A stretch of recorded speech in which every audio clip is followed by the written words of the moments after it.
ഒരു ധ്യാനത്തിന് വരുന്നവർക്കൊക്കെ താമസിക്കാൻ വേണ്ടി ഒരു കെട്ടിടം പണിയായിരുന്നു, മുറികൾ. അപ്പോൾ ആ മുറികൾ പണിയുന്ന ആ കെട്ടിടം പണി ചെയ്തുകൊണ്ടിരുന്നത് എൻ്റെ ഒരു ചങ്ങാതി, എൻ്റെ സുഹൃത്തായ ഒരു കോൺട്രാക്ടറാണ്.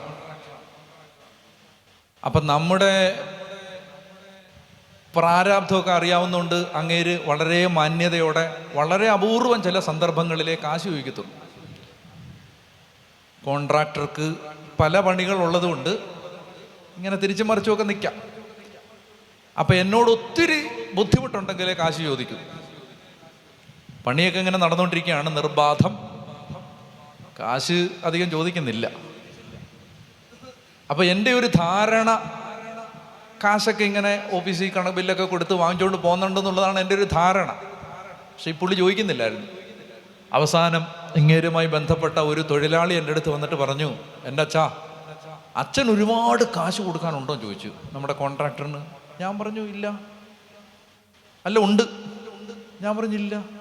ഉണ്ടച്ചാ.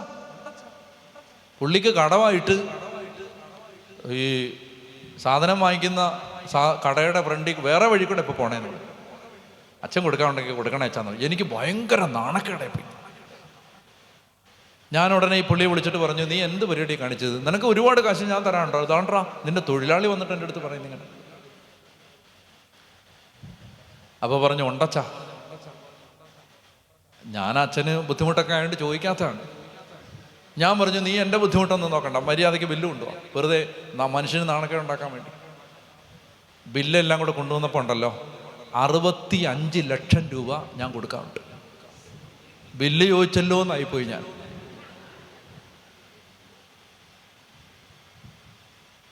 ഞാനെല്ലാം കൂടെ നോക്കുമ്പോഴേ നമ്മുടെ അക്കൗണ്ടിൽ 5 ലക്ഷം രൂപയുണ്ട്. എനിക്ക് ഭയങ്കര പ്രയാസം വരാൻ തുടങ്ങി. എൻ്റെ ദൈവമേ, ഞാൻ എങ്ങനെ വീരവാദം അടിക്കുകയും ചെയ്തു ഇതിൻ്റെ ബില്ലെല്ലാം കൊണ്ടുവരാൻ. എങ്ങനെ ഇത് കൊടുക്കും? നമ്മുടെ കൈ രണ്ടും കെട്ടിയിട്ടിരിക്കുക കർത്താവ്, അറിയാമല്ലോ. കടം വാങ്ങരുത്, ലോൺ എടുക്കരുത്, ചോദിക്കരുത്. എന്തു ചെയ്യും? ഒരു വശത്ത് എന്നെ വല്ലാതെ അസ്വസ്ഥപ്പെടുന്നു.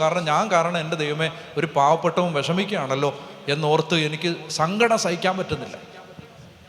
ആ സമയത്താണ് എനിക്ക് വേറൊരു ഉപദ്രവം. വിശദാംശങ്ങൾ പറയാൻ ബുദ്ധിമുട്ടുണ്ട്, അവരുടെ പ്രൈവസിയെ കരുതി. ഒരാൾ എന്നെ നിരന്തരം ഇമെയിൽ അയച്ച് ഉപദ്രവിച്ചുകൊണ്ടിരിക്കുകയാണ്. എനിക്ക് മൗണ്ട് കാർമലിൻ്റെ ഇമെയിൽ ഐ ഡി തുറക്കാൻ വയ്യ. അതിനകത്ത് മുഴുവൻ ഒരാൾ എവിടെയോ ഏതോ ഒരു അജ്ഞാത കേന്ദ്രത്തിലിരുന്ന് എന്നെ വളരെയധികം ടോർച്ചർ ചെയ്യുന്ന വിധത്തിലുള്ള ഇമെയിലുകൾ അയച്ചുകൊണ്ടിരിക്കുക. ഈ ആളുടെ ഐഡൻറ്റിറ്റി എനിക്ക് അറിഞ്ഞുകൂടാ. ആദ്യമൊക്കെ ഞാനിത് വെറുതെ വിട്ടു എന്ന് പറഞ്ഞാൽ നമുക്ക് ബന്ധമില്ലല്ലോ, പിന്നെ എന്തിനാ നമ്മൾ ഭാരപ്പെടുന്നത്. ഓരോ ദിവസം കഴിയും തോറും ഭീഷണി കൂടിക്കൂടി വരികയാണ്. മാത്രമല്ല 540-ലധികം ഇമെയിൽ ഒറ്റ ദിവസം വന്ന ദിവസങ്ങളുണ്ട്. 540-ലധികം ഇമെയിൽ. മൗണ്ട് കാർമലിൻ്റെ ഇമെയിൽ ഐ ഡി എനിക്ക് തുറക്കാൻ വയ്യ, ഒരു ഔദ്യോഗികമായ കാര്യം ചെയ്യാൻ വയ്യ. കാരണം ഈ ഇമെയിൽ വന്നുകൊണ്ടിരിക്കും. ഇമെയിൽ ബ്ലോക്ക് ചെയ്താലും അത് സ്പാമിലോ ഒക്കെ പോയി കിടക്കും. അത് നമ്മൾക്ക് അത് വരും. ബ്ലോക്ക് ചെയ്യാൻ ഫോൺ നമ്പർ ബ്ലോക്ക് ചെയ്യുന്ന പോലെ പറ്റില്ല. എൻ്റെ ദൈവമേ, ഞാൻ വിഷമിച്ചു. ഞാൻ ദൈവമേ ഇത് ആരാണെന്ന് എങ്ങനെയെന്ന് കണ്ടുപിടിക്കും? അപ്പോൾ എനിക്ക് ചെറിയൊരു ലൈറ്റ് കിട്ടി. ഞാനങ്ങനെ അതുമായി ബന്ധപ്പെട്ട ഒരാളെ വിളിച്ച് ചോദിച്ചപ്പോൾ അയാൾ പറഞ്ഞു, എൻ്റെ അച്ഛാ വളരെ അപകടകാരിയായ ഒരാളാണ്, അച്ഛൻ വളരെ സൂക്ഷിക്കണം. അവർക്ക് പറഞ്ഞു ഹല്ലേലൂയ. ഒരു വശത്ത് 65 ലക്ഷം രൂപ, മറുവശത്ത് എവിടെ നിന്നോ മറഞ്ഞിരുന്ന് എന്നെ ഉപദ്രവിക്കുന്ന ഒരാൾ. കുറച്ച് ദിവസം കഴിഞ്ഞപ്പോൾ എനിക്ക് അസ്വസ്ഥത കൂടിക്കൂടി വരാൻ തുടങ്ങി. ഊണിലും ഉറക്കത്തിൽ ഈ ചിന്ത മാത്രമേ ഉള്ളൂ, എൻ്റെ ദൈവമേ, ഇത് ഈ രണ്ട് പ്രശ്നം എങ്ങനെ പരിഹരിക്കും? ഈ ആളെ കണ്ടാൽ നിനക്ക് എന്തിനു സുഖടാൻ ചോദിക്കാം, പക്ഷേ ആളെ ആരാ? പറഞ്ഞേ ഹല്ലേലൂയ, ഹല്ലേലൂയ.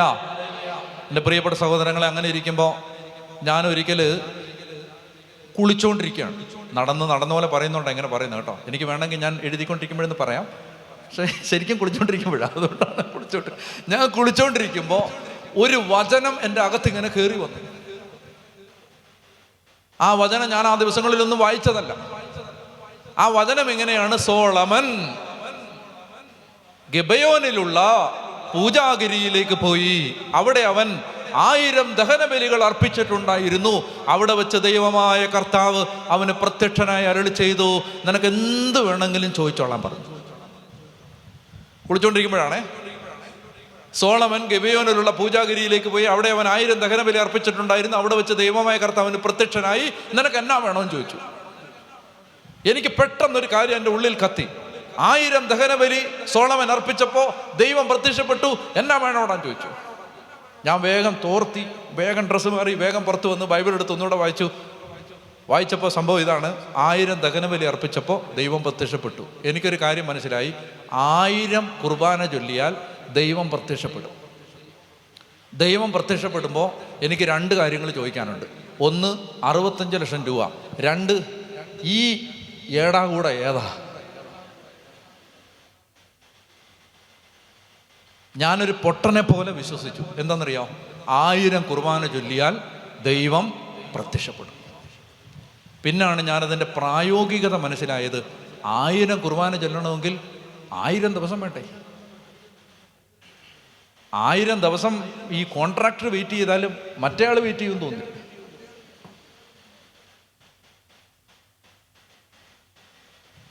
അപ്പോൾ എനിക്ക് വിഷമം വന്നു. ഞാൻ അവിടെ എൻ്റെ മുറിയിൽ മുട്ടുകുത്തി എൻ്റെ കർത്താവിനോട് പറഞ്ഞു, കർത്താവേ, 1000 കുർബാനയൊന്നും ചൊല്ലാനുള്ള വകുപ്പില്ല. ഞാൻ 1 കുർബാന ചൊല്ലാം. ആ 1 കുർബാന ഞാൻ സമയമെടുത്ത് ചൊല്ലിക്കോളാം. ഞാൻ ബലിപീഠത്തിൽ നിന്ന് ഞാൻ വീണു പോകും എന്ന സ്റ്റേജ് വരെ അത്രേ സമയമെടുത്ത് ഞാൻ ചൊല്ലിക്കോളാം. നീ പ്രത്യക്ഷപ്പെടണേ, എനിക്ക് ഈ 2 കാര്യത്തിനൊരു സമാധാനം തരണേ. ഞാൻ ധ്യാനകേന്ദ്രത്തിലേക്ക് വിളിച്ചു. അവിടെയുള്ള അച്ഛന്മാരോട് പറഞ്ഞു, ധ്യാനകേന്ദ്രത്തിൻ്റെ മെയിൻ ഹോളിൽ ഞാൻ കുർബാന അർപ്പിക്കാൻ പോവാണ്. തുടങ്ങുന്നത് 10 മണിക്കാണ്, തീരുന്ന എപ്പോഴാണെന്ന് അറിഞ്ഞുകൂടാ. ആരെങ്കിലും കുർബാനയ്ക്ക് കൂടുന്നേ വരാം, ഇല്ലെങ്കിലും കുഴപ്പമില്ല. അവർ വേഗം എല്ലാം ഒരുക്കി തന്നു. 10 മണിക്ക് ഞാൻ ചെന്നു. 11, 12, 1, 2, 3 മണി വരെ ഞാൻ കുർബാന അർപ്പിച്ചു. 3 മണിയായപ്പോൾ ഞാൻ ഇനി വീണു പോകുമെന്ന് എനിക്ക് മനസ്സിലായി. ഞാൻ കുർബാന അവസാനിപ്പിച്ച് ഇറങ്ങി. ഈ പൊട്ടൻ വിശ്വസിക്കുകയാണ്. എന്താ വിശ്വസിക്കുന്നറിയാമോ? ദൈവം പ്രത്യക്ഷപ്പെടും. പ്രത്യക്ഷപ്പെടുമ്പോൾ ഈ 2 കാര്യത്തിനൊരു തീർപ്പുണ്ടാക്കണം.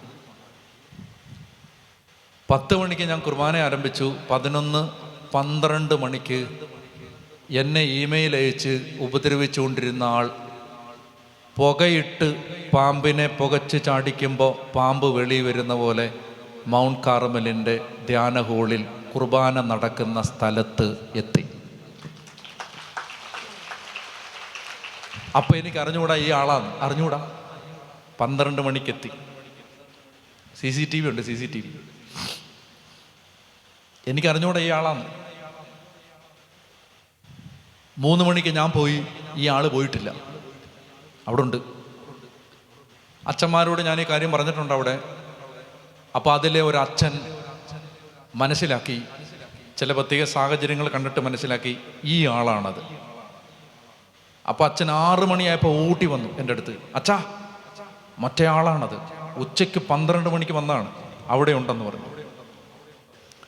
ചുരുക്കി പറയാം, അന്ന് രാത്രി 9 മണിക്ക് മുമ്പ് ഈ വ്യക്തിയുമായി ബന്ധപ്പെട്ട എല്ലാ പ്രശ്നങ്ങളും എന്നേക്കുമായി പരിഹരിച്ച് ആ വ്യക്തിയെ അവരുടെ കുടുംബത്തോടൊപ്പം സമാധാനത്തോടെ യാത്രയാക്കി. ആ പ്രശ്നം പരിഹരിക്കപ്പെട്ടു. പിന്നെ ആ ആളുടെ ഭാഗത്ത് നിന്ന് ഇന്ന് വരെ ഒരു ഉപദ്രവവും ഉണ്ടായിട്ടില്ല. പൈസ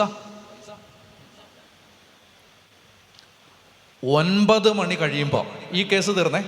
9 മണി കഴിഞ്ഞ മുറിയിലെത്തുമ്പോൾ ആന്ധ്രാപ്രദേശിൽ എനിക്ക് പരിചയമുള്ളൊരു ബഹുമാനപ്പെട്ട സിസ്റ്റർ എന്നെ വിളിച്ചിട്ട് പറഞ്ഞു, ഡാനിലച്ച, അച്ഛൻ്റെ നമ്പർ ഒരാൾ ചോദിച്ചുകൊണ്ടിരിക്കുകയാണ്, കൊടുക്കട്ടെ? ഞാൻ പറഞ്ഞു, പൊന്നെ സിസ്റ്ററെ, ഇമെയിൽ കൊണ്ടുള്ള ഉപദ്രവം ഇപ്പം തീർത്തതേ ഉള്ളൂ. അപ്പോൾ എന്നോട് പറഞ്ഞ, അച്ഛാ, ഇതെന്തോ അത്യാവശ്യ കാര്യത്തിലാണ്, കൊടുക്കട്ടെ?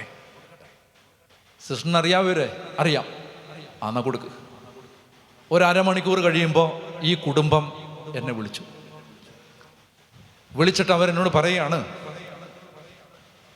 ഡാനിലച്ചാ, ഒത്തിരി നാളായിട്ട് അച്ഛനോട് ഞങ്ങളൊന്ന് സംസാരിക്കണമെന്ന് ആഗ്രഹിക്കുന്നുണ്ട്. വേറെ പല കാര്യങ്ങൾക്കും, ഞങ്ങളുടെ കുറച്ച് വീട്ടിലെ കാര്യങ്ങളും പ്രാർത്ഥനാ വിഷയമൊക്കെ പറയാൻ. ഇപ്പോൾ വിളിച്ചത് അതിനൊന്നുമല്ല.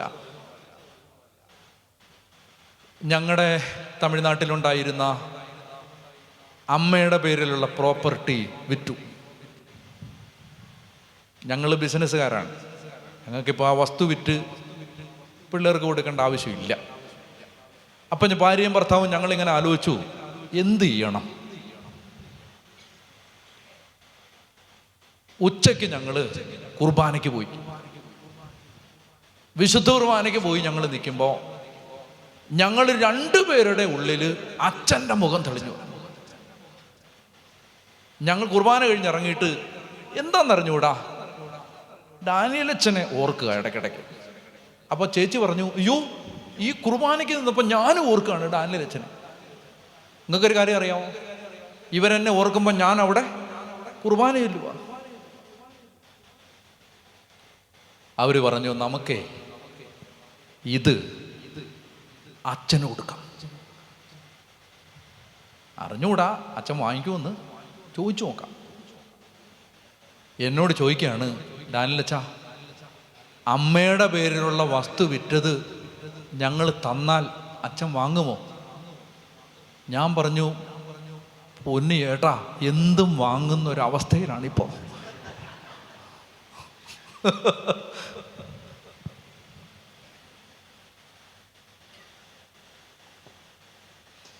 ഇപ്പം നിങ്ങളുടെ മനസ്സിലൊരു ചോദ്യമുണ്ട്, എത്ര രൂപ തന്ന്? ഇത്രയും ഞാൻ പറയാം, എൻ്റെ കടമെല്ലാം തീർത്തിട്ട് ഒരു 5-6 ലക്ഷം രൂപ എനിക്ക് അധികം വരികയും ചെയ്തു. അത്രയും പൈസ അവരെനിക്ക് പറഞ്ഞേ ഹല്ലേലൂയ. അന്ന് രാത്രി ഞാൻ എൻ്റെ കർത്താവിനോട് പറഞ്ഞു, കർത്താവേ, നിന്റെ എഴുതപ്പെട്ട വചന സത്യമാണ്. 1000 ദഹനബലി അർപ്പിച്ചപ്പോൾ നീ സോളമന് പ്രത്യക്ഷപ്പെട്ടു, 1 ബലി അർപ്പിച്ചപ്പോൾ നീ ഡാനിയേലിന് പ്രത്യക്ഷപ്പെട്ടു. എന്നാ വേണമെന്ന് ചോദിച്ചത് രണ്ടും ഇന്ന് തന്നെ തന്ന് പരിഹരിച്ചു. ഹല്ലേലൂയ. എൻ്റെ പ്രിയപ്പെട്ട സഹോദരങ്ങളെ, ഞാൻ വെറും വാക്ക് പറയുകയല്ല നിങ്ങളോട്. ബലിപീഠത്തിൽ അഴിയാത്ത ഒരു കുരുക്കുമില്ല. പറഞ്ഞേ ഹല്ലേലൂയ. നമ്മൾ വേറെ ഒരുപാട് കാര്യങ്ങളുടെ പിന്നാലെ അലഞ്ഞ് സമയം കളയാതെ നിന്റെ ഇടവക പള്ളിയിലോട്ട് പോകും. 2 കാര്യങ്ങൾ ഒരു ദേശം ശ്രദ്ധിച്ചാൽ ആ ദേശം രക്ഷപ്പെടും. ഒന്നാമത്തേത്, പരിശുദ്ധ കുർബാന അർപ്പിച്ച് ദൈവത്തെ ആരാധിക്കുക. 2, ദിവ്യകാരുണ്യ ആരാധനകൾ നടത്തുക, നിത്യാരാധന കേന്ദ്രങ്ങൾ ഉയരുക. അവർക്ക് പറഞ്ഞേ ഹല്ലേലൂയ, ഹല്ലേലൂയ, ഹല്ലേലൂയ. അതായത് നമ്മൾ മൗണ്ട് കാർമലിൽ അവിടെ ആ ധ്യാന കേന്ദ്രത്തിൻ്റെ ആരംഭത്തിൽ എന്ത് ചെയ്യണം എനിക്ക് അറിഞ്ഞുകൂടാ. ഞാനൊരു ധ്യാന കേന്ദ്രത്തിൽ നിന്നിട്ടില്ല, എനിക്കൊരു ധ്യാനഗുരുക്കന്മാരുടെ ശിക്ഷണമില്ല, ഞങ്ങളുടെ സഭയിൽ അങ്ങനെ ധ്യാനകേന്ദ്രങ്ങളൊന്നുമില്ല, എനിക്ക് അങ്ങനെയുള്ള യാതൊരു പരിശീലനവും ഇല്ല. ഞാൻ കോളേജിൽ പഠിപ്പിച്ചുകൊണ്ടിരുന്ന ഒരാളാണ്. ഞാൻ വളരെ വ്യത്യസ്തമായ വേറൊരു ജീവിത സാഹചര്യത്തിൽ വരികയാണ്. എനിക്കൊന്നും അറിഞ്ഞുകൂടാ, എങ്ങനെ മുന്നോട്ട് പോകണം, എങ്ങനെ ചെയ്യണം, ഒരു പരിശീലനം ആരും തന്നിട്ടില്ല, അറിഞ്ഞുകൂടാ. അപ്പം അങ്ങനെ ഞാൻ എന്ത് ചെയ്യും കർത്താവേ, എങ്ങനെയാണ് ചെയ്യേണ്ടത് എന്ന് ചോദിച്ചപ്പോൾ എനിക്കൊരു ആത്മീയ ഉപദേശം കിട്ടി. രാവും പകലും നിത്യാരാധന നടത്തുക. ധ്യാനകേന്ദ്രത്തിൽ രാത്രിയും പകലും പരിശുദ്ധ കുർബാന എഴുന്നള്ളിച്ച് വെച്ച് ഈശോയെ ആരാധിക്കുക, ബാക്കിയെല്ലാം ഈശോ ചെയ്തോളും. അങ്ങനെ അന്ന് തുടങ്ങിയതാണ്, രാത്രിയും പകലും. ഇപ്പം ഞാൻ പറഞ്ഞുകൊണ്ടിരിക്കുമ്പോൾ മൗണ്ട് കാർമലിൽ ആരാധനയുണ്ട്. രാത്രി 2 മണിക്കുണ്ട്, 3 മണിക്കുണ്ട്, 5 മണിക്കുണ്ട്, 6 മണിക്കുണ്ട്. റൗണ്ട് ദ ക്ലോക്ക്, രാവും പകലും മുടങ്ങാതെ ഈശോയെ ആരാധിച്ചു കൊണ്ടിരുന്നപ്പോൾ അവിടെ പിന്നെ ഒന്നും ആരും പഠിപ്പിക്കേണ്ടി വന്നില്ല. എല്ലാം ദൈവം ചെയ്യാൻ തുടങ്ങി. എല്ലാം കർത്താവ് സമയാസമയത്ത് എന്ത് വേണം കർത്താവ് ചെയ്യാൻ തുടങ്ങി. അവരൊക്കെ പറഞ്ഞേ ഹല്ലേലൂയ. ദിവ്യകാരുണ്യ ആരാധനാ കേന്ദ്രങ്ങൾ ഉണ്ടാവുക, ആരാധന നടത്തുക. ഈ 2 കാര്യങ്ങൾ ദൈവജനം ശ്രദ്ധിച്ചാൽ, പ്രിയമക്കളെ, ഞാൻ നിങ്ങളോട് പറയുന്നു, കർത്താവ് ദേശത്തെ അനുഗ്രഹിക്കും.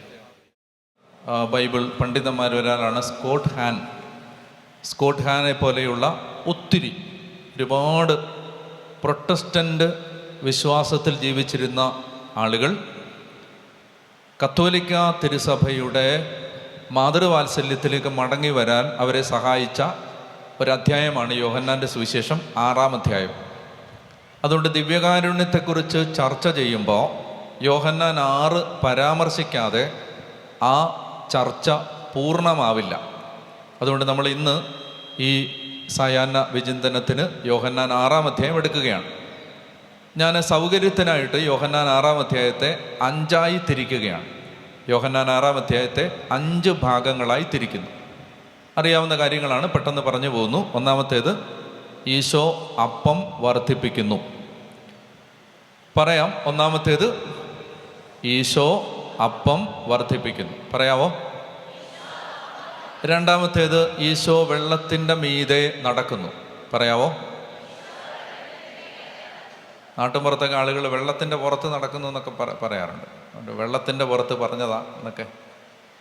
അതല്ല, വെള്ളത്തിൻ്റെ മീതെ നടക്കുന്നു. മൂന്നാമത്തേത്, ഈശോ പറയുന്നു, ഞാനാകുന്നു ജീവൻ്റെ അപ്പം. മൂന്നാമത്തേത്, ഈശോ പറയുന്നു, ഞാനാകുന്നു ജീവൻ്റെ അപ്പം. നാലാമത്തേത്, കേൾവിക്കാരുടെ ഇറങ്ങിപ്പോക്ക്. നാലാമത്തേത്, കേൾവിക്കാരുടെ ഇറങ്ങിപ്പോക്ക്. അഞ്ചാമത്തേത്, ഈശോ തൻ്റെ നയം വ്യക്തമാക്കുന്നു. അഞ്ചാമത്തേത്, ഈശോ തൻ്റെ നയം വ്യക്തമാക്കുന്നു. 5 കാര്യങ്ങൾ യോഹന്നാൻ 6-ാം അധ്യായം. പെട്ടെന്ന് പറയാം. 1, ഷോയോ, ഈശോ അപ്പം വർദ്ധിപ്പിക്കുന്നു. 2, ഈശോ വെള്ളത്തിന് മീതെ നടക്കുന്നു. 3, ഈശോ പറയുന്നു, ഞാനാകുന്നു ജീവൻ്റെ അപ്പം. 4, കേൾവിക്കാരുടെ ഇറങ്ങിപ്പോക്ക്. 5, ഈശോ തൻ്റെ നയം വ്യക്തമാക്കുന്നു. Okay, very good. ഒന്നാമത്തേത്, ഈശോ അപ്പം വർദ്ധിപ്പിക്കുന്നു. ബൈബിൾ തുറക്കുക, വായിക്കാം. യേശു തിബേരിയാസ് എന്നുകൂടി വിളിക്കപ്പെടുന്ന ഗലീലി കടലിൻ്റെ മറുകരയിലേക്ക് പോയി. ഉച്ചത്തിൽ വലിയ ഒരു ജനക്കൂട്ടം അവനെ അനുഗമിച്ചു. കാരണം രോഗികളിൽ അവൻ പ്രവർത്തിച്ച അടയാളങ്ങൾ അവർ കണ്ടിരുന്നു. യേശു മലയിലേക്ക് കയറി ശിഷ്യന്മാരോട് കൂടെ അവിടെ ഇരുന്നു. യഹൂദരുടെ പെസഹ തിരുനാൾ അടുത്തിരുന്നു. യേശു കണ്ണുകൾ ഉയർത്തി ഒരു വലിയ ജനതതി തൻ്റെ അടുത്തേക്ക് വരുന്നത് കണ്ടു. അവൻ പീലിപ്പോസിനോട് ചോദിച്ചു, ഇവർക്ക് ഭക്ഷിക്കുവാൻ നാം എവിടെ നിന്ന് അപ്പം വാങ്ങും? 2 കാര്യങ്ങൾ, 2 പരാമർശങ്ങൾ ശ്രദ്ധേയമായിട്ട് എടുക്കണം. 1, യഹൂദരുടെ പെസഹ തിരുനാൾ അടുത്തിരുന്നു. യോഹന്നാൻ്റെ സുവിശേഷത്തിൽ പരിശുദ്ധ കുർബാന സ്ഥാപനം എന്ന വിവരണമില്ല. ഈശോ അപ്പം എടുത്ത് ഇതെൻ്റെ ശരീരം, ഇതെൻ്റെ രക്തം എന്ന് പറയുന്ന വിവരണം യോഹന്നാൻ്റെ സുവിശേഷത്തിലില്ല. അപ്പം ആ സ്ഥാപനം ഇല്ലാത്തത് കൊണ്ട് യോഹന്നാൻ ദിവ്യകാരുണ്യത്തിൻ്റെ പ്രബോധനമായി നൽകിയിരിക്കുന്നത് ഈ അധ്യായമാണ്. അതുകൊണ്ട് വിശുദ്ധ കുർബാനയെ സംബന്ധിക്കുന്ന എല്ലാ അടിസ്ഥാന പ്രബോധനങ്ങളും ഈ അധ്യായത്തിൽ നിന്ന് യോഹന്നാനിൽ നമുക്ക് വായിച്ചെടുക്കാൻ പറ്റും. അപ്പോൾ ഒന്നാമത്തെ വിശദാംശം ഇതാണ്, യഹൂദരുടെ പെസഹ തിരുനാൾ അടുത്തിരുന്നു. എപ്പോഴും ഇത് ദിവ്യകാരുണ്യത്തെ പെസഹാ ബലിയുമായിട്ടാണ് സുവിശേഷകന്മാർ എപ്പോഴും താരതമ്യപ്പെടുത്തിയിരുന്നത്. അപ്പോൾ ഒന്നാമത്തെ ഒരു വിശദാംശം ശ്രദ്ധിക്കേണ്ടത് അതാണ്. ഇത് പെസഹ തിരുനാളിൻ്റെ പശ്ചാത്തലത്തിലാണ് ഈ അത്ഭുതം നടക്കുന്നത്. രണ്ടാമത്തേത്, യേശു കണ്ണുകൾ ഉയർത്തി വലിയ ഒരു ജനതതി തൻ്റെ അടുത്തേക്ക് വരുന്നത് കണ്ടു. ശ്രദ്ധിക്കുക, ഈ വലിയ ജനതതി ആരാണ്? ശ്രദ്ധിക്കുന്നുണ്ടോ? ആരാണ് ഈ വലിയ ജനതതി? പ്രത്യക്ഷമായ അർത്ഥത്തിൽ ഈ വലിയ ജനക്കൂട്ടം എന്ന് പറയുന്നത് യേശുവിൻ്റെ മുമ്പിൽ അപ്പോഴെത്തിയ ആളുകളാണ്. 5000 പുരുഷന്മാരെന്ന് പറയുന്നു. സ്ത്രീകളുണ്ടാവും, സ്ത്രീകളും കുട്ടികളുണ്ട്. ഒരു കുട്ടിയുടെ കയ്യിലാണ് 5 ബാർലിയപ്പവും മീനും അന്ത്രയോസ് കാണുന്നത്. അപ്പോൾ സ്ത്രീകളും കുട്ടികളുമുണ്ട്. അവരുടെ എണ്ണം പരാമർശിക്കപ്പെട്ടിട്ടില്ല. അപ്പോൾ തീർച്ചയായിട്ടും 5000 അല്ല, ഒരു 15000 പേരെ നിങ്ങൾ ഈസി ആയിട്ട് കണക്ക് കൂട്ടിക്കൊള്ളുക. എന്ന് പറഞ്ഞാൽ നമുക്ക് ഏതാണ്ട് ഇത്രയൊക്കെ ആളുകൾ കർത്താവിനെ കേൾക്കാൻ അവിടെ ഉണ്ട്. അപ്പോൾ ഈ ഗലീലി കടലിൻ്റെ മറുവശത്ത് ആ മരുഭൂമിയിൽ കർത്താവ് ഈ അപ്പം വർദ്ധിപ്പിക്കുന്ന സമയത്ത് ഇത്രയും ജനക്കൂട്ടം, അതാണ് ആ വലിയ ജനതതി എന്ന ഒന്നാമത്തെ അർത്ഥം. എന്നാൽ ആ ഒന്നാമത്തെ അർത്ഥം കൂടാതെ അതിന് രണ്ടാമതൊരർത്ഥമുണ്ട്. ആ രണ്ടാമത്തെ അർത്ഥമാണ്, ആരാണ് വലിയ ജനതതി? അത് ഈശോ ദിവ്യകാരുണ്യം സ്ഥാപിച്ച് കഴിയുന്ന നിമിഷം മുതൽ ലോകാവസാനം വരെ വാഗ്ദത്ത കാനാനിലേക്ക്, സ്വർഗീയ കാനാനിലേക്കുള്ള അവസാനം എത്തിച്ചേരുന്ന ആൾ വരെ, ഈ ലോകത്തിൻ്റെ അവസാനം വിശ്വാസിയായി പിറന്നു വീഴുകയോ വിശ്വാസിയാവുകയോ ചെയ്യുന്ന അവസാനത്തെ ആൾ വരെയുള്ള എല്ലാ മനുഷ്യരെയുമാണ് ഈ വലിയ ജനതതി എന്നതുകൊണ്ട് ഉദ്ദേശിക്കുന്നത്. ഞാൻ പറഞ്ഞ മനസ്സിലായോ? ഈശോയുടെ മുമ്പിലുണ്ടായിരുന്ന 10,000-ഓ 15,000-ഓ ആളുകൾ മാത്രമല്ല, ദിവ്യകാരുണ്യമെന്ന മഹാത്ഭുതത്തെ ഗൗരവമായി കാണാൻ ദൈവം കൃപ കൊടുത്ത സഭ എന്ന് പറയുന്ന ആ സംവിധാനത്തിൽ ലോകാവസാനം വരെ ഉൾപ്പെടാൻ പോകുന്ന എല്ലാ ആളുകളെയും യേശു മുന്നിൽ കാണുകയാണ്. അങ്ങനെ പറയുന്നതിനകത്ത് തെറ്റില്ല. കാരണം യോഹന്നാൻ്റെ സുവിശേഷം 17-ാം അധ്യായത്തിൽ ഈശോ പ്രാർത്ഥിക്കുന്നുണ്ട്. ആ പ്രാർത്ഥനയ്ക്ക് 3 ഭാഗമുണ്ട്. ഒന്നാമതായി ഈശോ തനിക്ക് വേണ്ടി പ്രാർത്ഥിക്കുന്നു. ഈശോയുടെ പുരോഹിത പ്രാർത്ഥനയാണ് യോഹന്നാൻ 17 എടുക്കണ്ട. യോഹന്നാൻ 17 ഈശോ ആദ്യം തനിക്ക് വേണ്ടി പ്രാർത്ഥിക്കുന്നു. രണ്ടാമതായി ഈശോ ശിഷ്യന്മാർക്ക് വേണ്ടി പ്രാർത്ഥിക്കുന്നു. മൂന്നാമതായി ഈശോ ഇങ്ങനെയാണ് പ്രാർത്ഥിക്കുന്നത്: പിതാവേ, ഇവർക്ക് വേണ്ടി മാത്രമല്ല, ഇവരുടെ വചനം കേട്ട് നമ്മിൽ വിശ്വസിക്കാനിരിക്കുന്നവർക്ക് വേണ്ടി കൂടി ഞാൻ പ്രാർത്ഥിക്കുന്നു എന്ന് പറഞ്ഞാൽ ഈശോ യോഹന്നാൻ 17-ാം അധ്യായത്തിൽ ഡാനിയലിന് വേണ്ടി പ്രാർത്ഥിച്ചിട്ടുണ്ട്, സിസ്റ്റിന് വേണ്ടിയും പ്രാർത്ഥിച്ചിട്ടുണ്ട്. അപ്പോൾ ഈശോ ജനതതി, വലിയൊരു ജനതതി തൻ്റെ പക്കലേക്ക് വരുന്നത് കണ്ടു എന്ന് പറഞ്ഞാൽ സഭ മുഴുവൻ ലോകാവസാനം വരെ പരിശുദ്ധ കുർബാനയാകുന്ന ഈ വിഭവ സമൃദ്ധിയിലേക്ക് ആകർഷിക്കപ്പെടുന്ന ജനകോടികളെ യേശു മുന്നിൽ കണ്ടു. വായിക്കാം. യേശു കണ്ണുകളുയർത്തി ഒരു വലിയ ജനതതി തൻ്റെ അടുത്തേക്ക് വരുന്നത് കണ്ടു. അവൻ പീലിപ്പോസിനോട് ചോദിച്ചു, ഇവർക്ക് ഭക്ഷിക്കാൻ നാം എവിടെ നിന്ന് അപ്പം വാങ്ങും? അവനെ പരീക്ഷിക്കാനാണ് യേശു ഇങ്ങനെ ചോദിച്ചത്. പറഞ്ഞേ ഹല്ലേലൂയ. എന്ത് ചെയ്യണമെന്ന് യേശു നേരത്തെ മനസ്സിൽ കരുതിയിരുന്നു. ശ്രദ്ധിക്കണേ, എന്ത് ചെയ്യണമെന്ന് യേശു നേരത്തെ, അവനെ പരീക്ഷിക്കാനാണ്. എന്ത് ചെയ്യണമെന്ന് യേശു നേരത്തെ മനസ്സിൽ കരുതിയിരുന്നു. എന്തൊക്കെയാണ് യേശു മനസ്സിൽ കരുതിയത്? പറ. ലോകമാസകലം പടർന്ന് പന്തലിക്കാൻ പോകുന്ന സഭയെ യേശു മനസ്സിൽ കണ്ടിരുന്നു.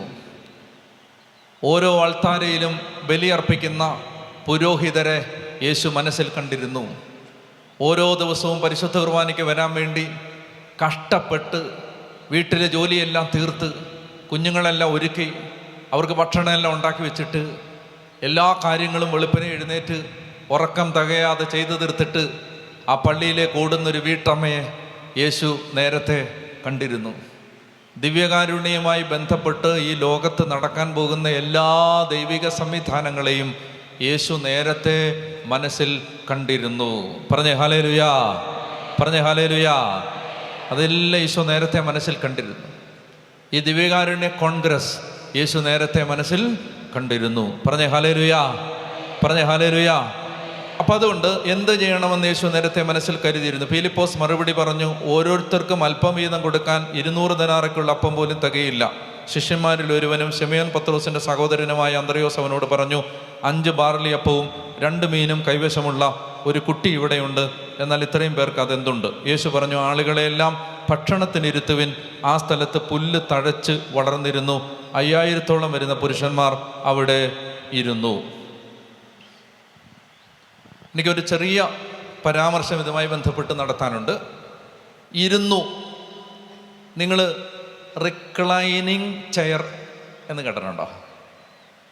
റിക്ലൈനിങ്, പേടിക്കാനൊന്നുമില്ല. അതായത് ഇരുന്നിങ്ങനെ പുറം അമർത്തി കഴിയുമ്പോൾ ഇങ്ങനെ ചാരി പോകുന്ന ഒരു കസേര ഉണ്ടല്ലോ. ആ കസേരയുടെ പേരാണ് എന്ത് പേര്? റിക്ലൈനിങ് ചെയർ എന്ന് പറഞ്ഞാൽ ചാരിക്കിടക്കാവുന്ന കസേര, ചാരാവുന്നത്. നമുക്ക് മനസ്സിലായെന്ന് വിചാരിക്കുന്നു. അതായത് ഇങ്ങനെ പുറം അങ്ങോട്ട് അമർത്തിയാൽ നല്ല സുഖമാണ്, ചാരാം. അങ്ങനെ ചാരാവുന്ന കസേര, റിക്ലൈനിങ്. ഇവിടെ ഇരുന്നു എന്ന് നമ്മൾ മലയാളത്തിൽ വായിക്കുന്ന വാക്ക് ഗ്രീക്കിൽ യോഹന്നാൻ എഴുതുമ്പോൾ ഉപയോഗിച്ചിരിക്കുന്ന വാക്ക് ഇരുന്നു എന്നല്ല, ചാരി കിടന്നു എന്നാണ്, റിക്ലൈൻഡ് എന്നാണ്.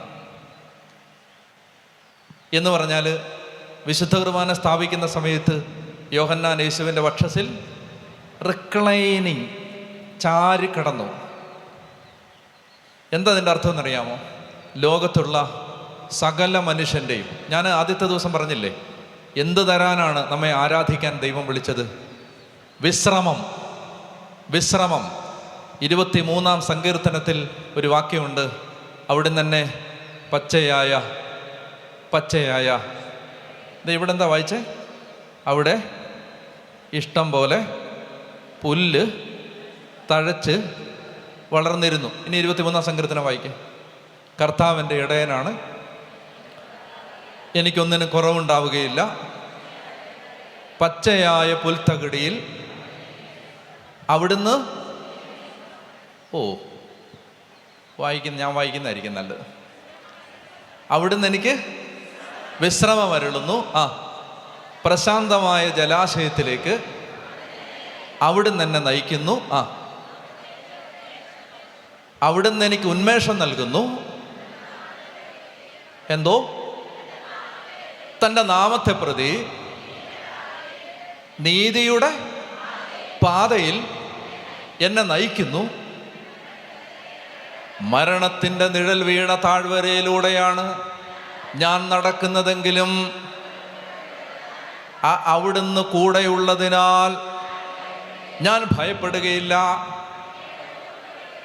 അങ്ങയുടെ ഊന്നുവടിയും ദണ്ടും എന്താ എനിക്ക് ഉറപ്പേകുന്നു. എൻ്റെ ശത്രുക്കളുടെ മുമ്പിൽ അവിടുന്ന് എനിക്ക് വിരുന്നൊരുക്കുന്നു. ഇത്രയുള്ളോ? എൻ്റെ ശിരസ് തൈലം കൊണ്ട് അഭിഷേകം ചെയ്യുന്നു. എൻ്റെ പാനപാത്രം കവിഞ്ഞൊഴുകുന്നു. അവിടുത്തെ നന്മയും കരുണയും ജീവിതകാലം മുഴുവൻ എന്നെ അനുഗമിക്കുന്നു. കർത്താവിൻ്റെ ആലയത്തിൽ ഇതിൻ്റെ പേരാണ് വിശ്രമം. അവിടുന്ന് എനിക്ക് വിശ്രമം അരുളുന്നു. ദൈവജനത്തിന് ആരാധനയിലൂടെ ദൈവം വാഗ്ദാനം ചെയ്ത വിശ്രമം ലഭിക്കുന്നത് പരിശുദ്ധ കുർബാനയുടെ ചുവട്ടിലാണ്, വിശുദ്ധ കുർബാനയിലാണ്. ഒരു മനുഷ്യന് വിശ്രമം ആധിയില്ലാത്ത, ആകുലതയില്ലാത്ത, അല്ലലില്ലാത്ത, ഉത്കണ്ഠയില്ലാത്ത, വിഷാദമില്ലാത്ത, ഭാരമില്ലാത്ത, ഭയമില്ലാത്ത വിശ്രമം, റെസ്റ്റ്, ട്രസ്റ്റ്, വർഷിപ്പ്, റെസ്റ്റ്. ഈ റെസ്റ്റ് ദൈവം തരുന്നത്, പറഞ്ഞേ ഹല്ലേലൂയ. എൻ്റെ പ്രിയപ്പെട്ടവരെ, എവിടെയെന്നറിയാം? ഇത് പരിശുദ്ധ കുർബാനയിലാണ്. പറഞ്ഞേ ഹല്ലേലൂയ, ഹല്ലേലൂയ.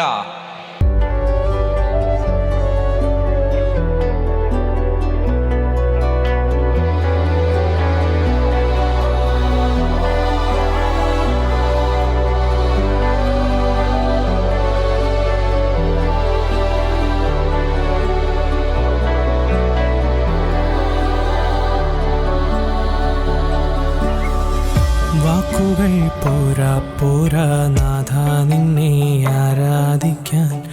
വാക്കുകൾ പോരാ പോരാ നാഥ നിന്നെ ആരാധിക്കാൻ. ഭാഷകൾ പോരാ പോരാ രാജാവിനെ ആരാധിക്കാൻ. ഭാഷകൾ പോരാ പോരാ രാജാവിനെ ആരാധിക്കാൻ. യേശുവേ നിന്നെ കാണുവാൻ എൻ്റെ കണ്ണുകൾ പോരാ. യേശുവേ നിന്നെ കേൾക്കുവാൻ എൻ്റെ കാതുകൾ പോരാ. പാടി